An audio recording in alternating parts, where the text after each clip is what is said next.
Following the assassination of Charlie Kirk, America stands on a knife's edge.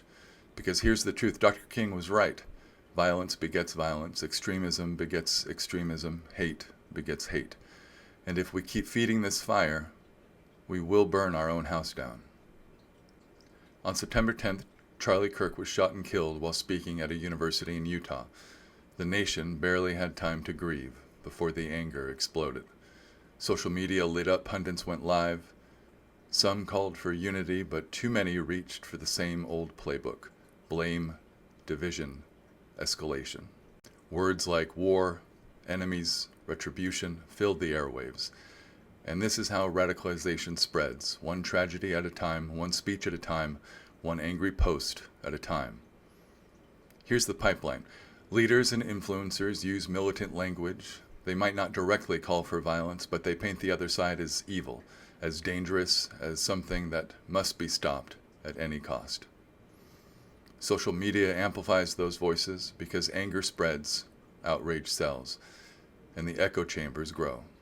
People start believing opponents aren't just wrong, they're monsters, enemies, threats that must be destroyed. This is how words become radicalization, and radicalization becomes violence. Every act of violence sparks retaliation, or at least calls for it. Every angry speech inspires a louder, harsher one, and the cycle feeds itself. The assassination of a conservative figure fuels right-wing rage. Retaliation, or even the threat of it, sparks left-wing backlash. Each side points to the other as proof they were right all along. And with every turn of the wheel, the center collapses. Moderation dies, and dialogue disappears, until all that's left is escalation. This is where America stands today. We can keep falling for the outrage merchants, the politicians, the grifters, the talking heads who get rich and famous off of keeping us angry and afraid. Or we can wake up and realize what's happening before it's too late. Because hate only wins if we let it keep growing. Division only wins if we keep choosing sides over solutions. Violence only wins if we keep cheering for the next punch instead of demanding for it to stop. America has a decision to make. Keep sliding down this path towards chaos, or rise above it. Rise above the fear, rise above the rage, rise above the voices that want us divided. Because this ends the moment we choose it to end. And that choice is ours, right now. So I'll leave you with a quote.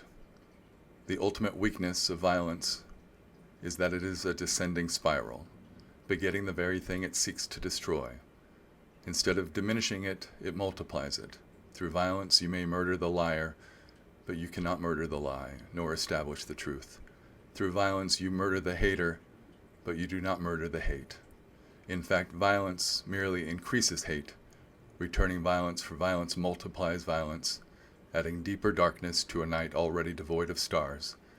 Darkness cannot drive out darkness, only light can do that. Hate cannot drive out hate, only love can do that. I'm Ben Powers. Thank you for your time.